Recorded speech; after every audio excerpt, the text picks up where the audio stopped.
Good morning students. कल हमने tense के बारे में पढ़ा था, जो कि सिंपल प्रेजेंट टेंस या प्रेजेंट इंडेफिनिट टेंस नाम होता है उसका। उसमें अफर्मेटिव का क्या फॉर्मेट होता है, नेगेटिव का क्या फॉर्मेट होता है, इंटरोगेटिव का क्या फॉर्मेट होता है, वर्ब में एस या ईएस कब लगाते हैं और ईएस किस सिचुएशन में लगता है, पहचान क्या होती है सिंपल प्रेजेंट टेंस की, इन सब चीज़ों के बारे में डिस्कस किया था। अब हम जब प्रेजेंट कंटिन्यूस में पहुँचे हैं, अगला जो प्रेजेंट का है वो प्रेजेंट कंटिन्यूस है या इसे प्रोग्रेसिव टेंस के नाम से भी जाना जाता है। अब इस टेंस की पहचान क्या है? इस टेंस की जो पहचान है, पहली पहचान तो ये है कि या तो जब हम इस टेंस को हिंदी में समझते हैं तो उसके पीछे रहा है, रही है, रहे हैं, इस प्रकार से वर्ड आते हैं।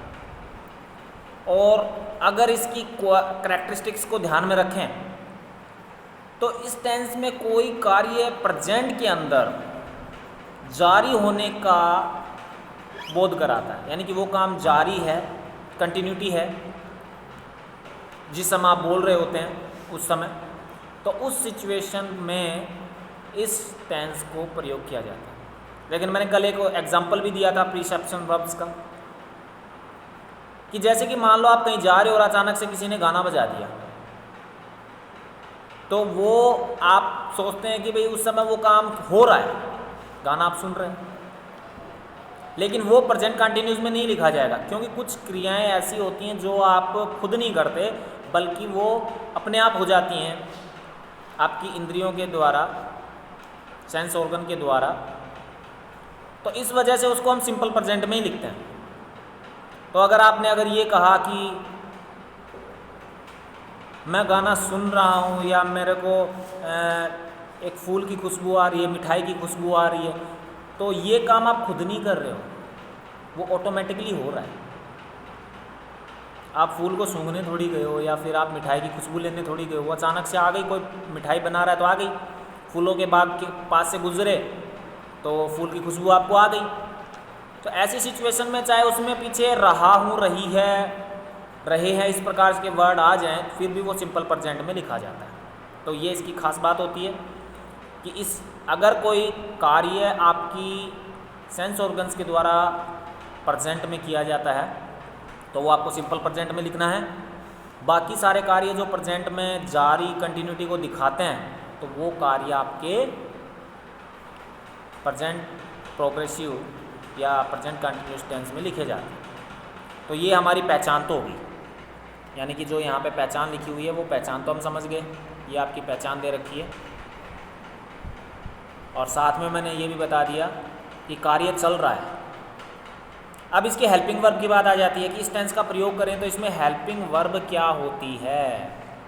तो हेल्पिंग वर्ब भाई आपकी जो इसमें आती हैं वो इज, एम, आर आती हैं, और साथ में वर्ब की पहचान में कि वर्ब में इसमें आईएनजी जोड़ दिया जाता है।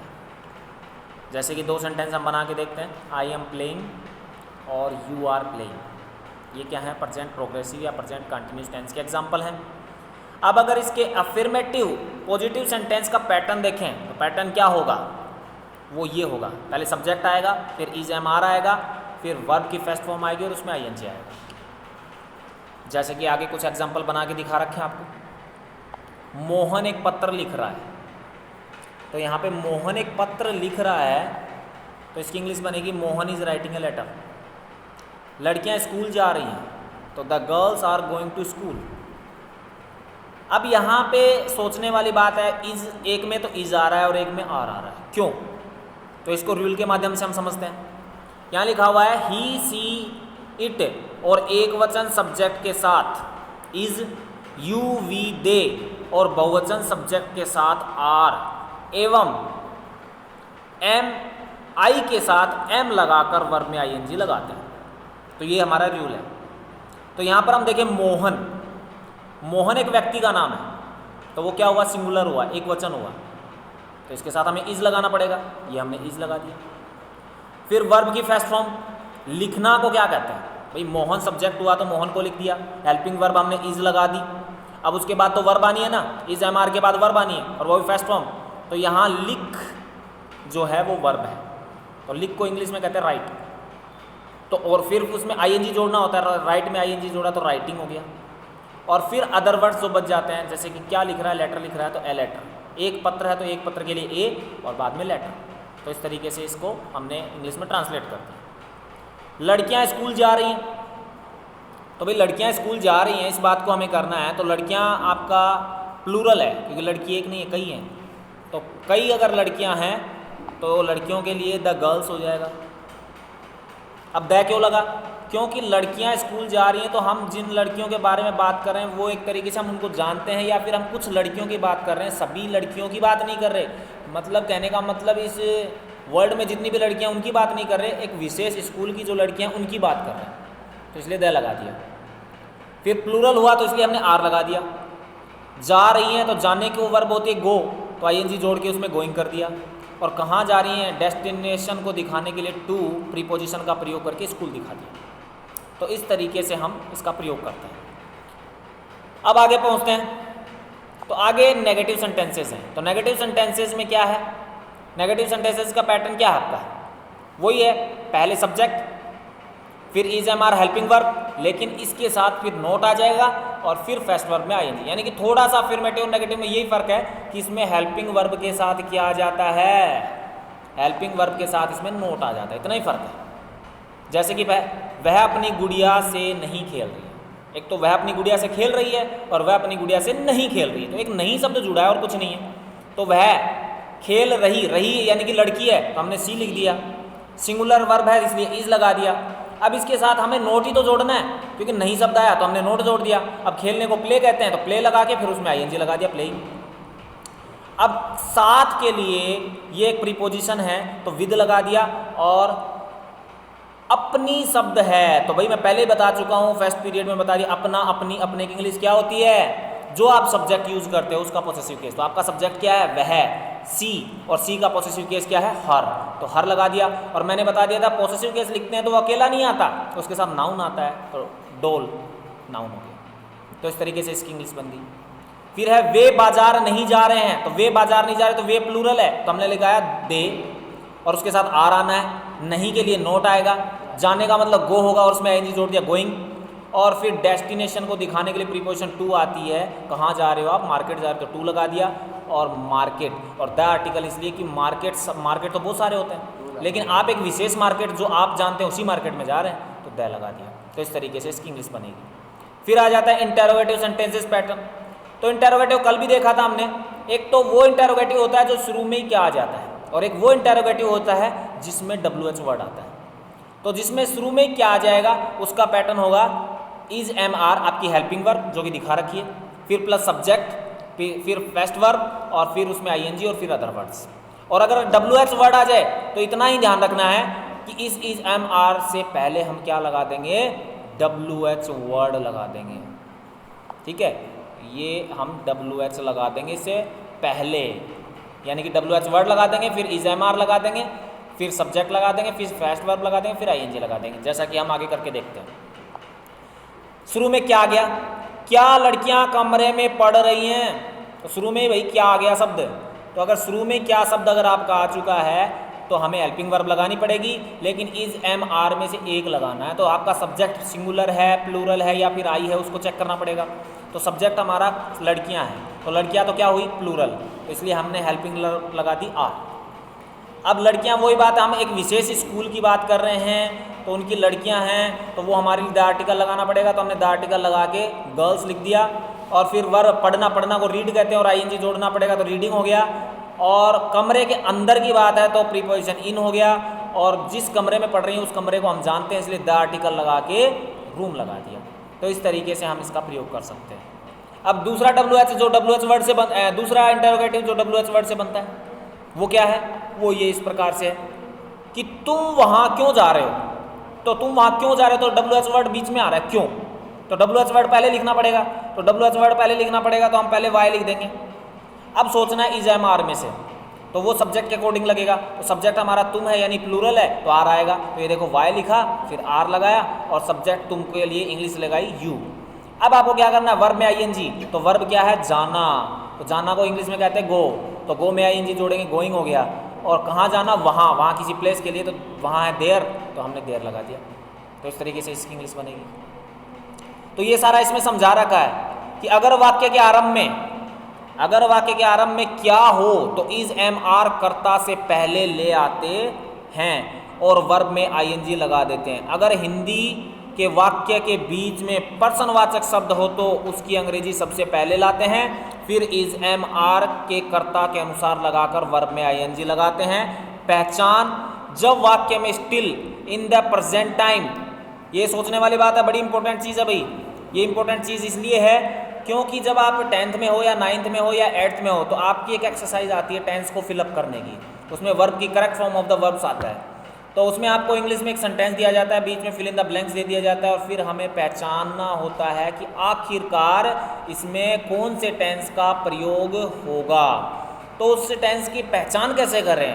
तो उस टेंस की पहचान करने का तो एक ही तरीका है कि उसमें कुछ खास बातें पता होनी चाहिए, कुछ आपके स्पेसिफिक वर्ड्स आपको पता होना चाहिए कि भाई ये चीज़ तो इस तरीके से काम कर रही है तो इसमें इस टेंस का प्रयोग करेंगे।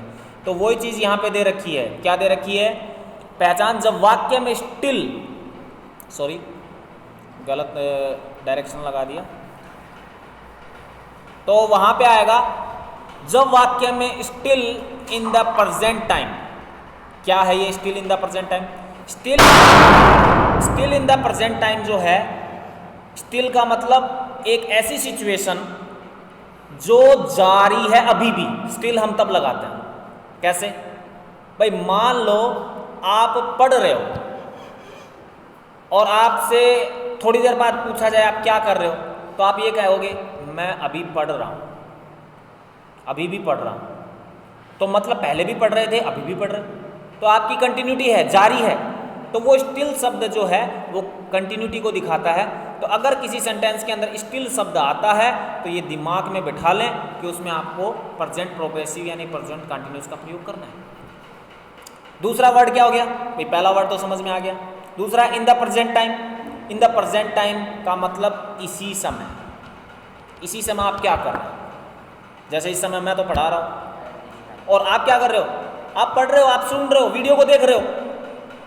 तो present time, in the present time में आप क्या कर रहे हो? आप वीडियो सुन रहे हो, यही तो काम कर रहे हो, वीडियो को देख रहे हो, यही काम कर रहे हो ना। तो इसका मतलब ये कंटिन्यूटी है। तो अगर ये सेंटेंस में आता है तो इसका मतलब आपका प्रेजेंट प्रोग्रेसिव है, प्रेजेंट कंटिन्यूस है, तो उसमें प्रेजेंट कंटिन्यूस की वर्ब भरनी पड़ेगी आपको। फिर at this time, at this time भी यही चीज़ होती है, यानी कि ये जो एट दिस टाइम है आपका, ये चीज़ भी तो वही है, एक ही बात है। एट दिस टाइम और आपका प्रेजेंट टाइम एक ही चीज़ है। फिर आगे अगर हम बात करें तो आगे क्या है? एट दिस मोमेंट, ये भी वही चीज़ है कि भाई एट दिस मोमेंट बोल दो, चाहे आप एट दिस टाइम बोल दो, चाहे आप इन द प्रेजेंट टाइम बोल दो, वही बात है ना कि भाई हमें बोलना है, किस तरीके से हम बोल रहे हैं, अर्थ तो वही निकल रहा है। ठीक है, कोई कहेगा I am teaching in the present time, I am teaching at this time, I am teaching at this moment, बात तो एक ही है, कंटिन्यूटी नज़र आ रही है। तो अगर ये वर्ड मिल जाता है तो आप समझ लेना कि वो प्रेजेंट कंटिन्यूस का टेंस है। समझ में आ गया? वो प्रेजेंट कंटिन्यूस का टेंस है, प्रेजेंट प्रोग्रेसिव है, और उसमें आपको correct form of the verb अगर भरना है तो वो क्या भरना है? Is am are helping verb का प्रयोग करना है, वर्ब का प्रयोग करना है और वर्ब में आईएनजी लगाना है। ये ध्यान आप रखेंगे भाई, इसको भूल मत जाना, पहले बता देता हूं मैं। अब आगे चलते हैं। तो आगे जो वर्ड आ रहा है वो आगे वर्ड क्या आ रहा है? आगे का जो वर्ड है वो है आपका नावेडेज। तो भाई नावेडेज क्या है? नावेडेज का मतलब होता है आजकल। तो मतलब आजकल आप किस चीज़ में लगे हुए हो? तो हम कहेंगे ना आजकल तो मैं वीडियो बना रहा हूँ, टीचिंग वीडियो बना रहा हूँ। तो आजकल आप टीचिंग वीडियो बनाते हो, कंटिन्यूटी है ना। आजकल आपका रुझान किस हो रहा है? तो आजकल तो मेरा रुझान पढ़ाने में। तो ये जो नावेडेज है ये भी आपका प्रेजेंट कंटिन्यूस में प्रयोग होता है, इसका ध्यान रखने की ज़रूरत है। फिर उसके बाद अगला आ जाता है दीज डेज। तो जैसे नावेडेज का मतलब है उसको कहा ना, अभी देखा, प्रेजेंट टाइम है, एट दिस टाइम है, एट दिस मोमेंट, इन सब का एक ही अर्थ निकल रहा है। तो वैसे ही नावेडेज, दीज डेज, ये दोनों एक जैसे ही वर्ड है कि भाई आजकल, और दीज डेज इन दिनों। ठीक है, तो इन दिनों आप क्या कर रहे हैं? इन दिनों आप वीडियो देख के पढ़ रहे हैं, यही है। नावेडेज आप क्या कर रहे हैं? आजकल क्या कर रहे हैं? तो बात वही है, आजकल आप वीडियो से पढ़ रहे हैं। ठीक है, तो ये आपको ध्यान रखने वाली बात है, इंपॉर्टेंट चीज़ है ये। ठीक है, तो नावेडेज, दीज डेज मतलब एक ही है। फिर आगे आ जाता है दिस इवनिंग। दिस इवनिंग का मतलब इस शाम, आज शाम। ठीक है ना, तो आज शाम आप क्या कर रहे हैं भाई? तो उस समय आप जारी रहेगा आपका काम, वो दिखाना आपको। ठीक है, तो उसमें भी प्रेजेंट कंटिन्यूस का प्रयोग किया जाएगा। नाउ का मतलब अब हो गया, अब आप क्या कर रहे हो। टुडे का मतलब आज आप क्या कर रहे हो। एट प्रेजेंट, इस समय आप क्या कर रहे हो। ये सारे के सारे शब्द जो हैं ये आपके प्रेजेंट प्रोग्रेसिव या प्रेजेंट कंटिन्यूस टेंस को शो करते हैं। तो इनको याद रखना है, भूलना नहीं है, क्योंकि ये सेंटेंस के अंदर आते हैं।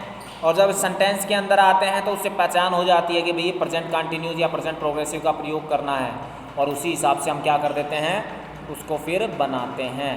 ये बड़ी इंपॉर्टेंट चीज़ है आपके लिए।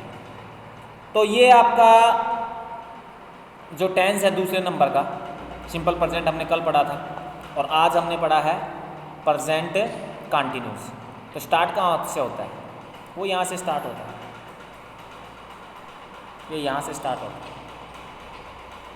तो ये काम यहाँ से करना है। इसकी पहचान क्या है, इसके अफर्मेटिव, नेगेटिव, इंटरोगेटिव के पैटर्न क्या है, इसको बनाए कैसे जाते हैं, इसके एग्जाम्पल क्या हैं, ये सब इसमें दिखा रखे हैं। तो मैं स्क्रीन पे आपको दिखा देता हूँ थोड़ा थोड़ा करके, ताकि आप इसको पोज करके क्या कर सको, अपने होमवर्क में कर सको। तो यहाँ पे टू लिखा हुआ है, द प्रेजेंट कंटिन्यूस, यहाँ से आपको उतारना है इसको, इसकी पहचान उतारनी है।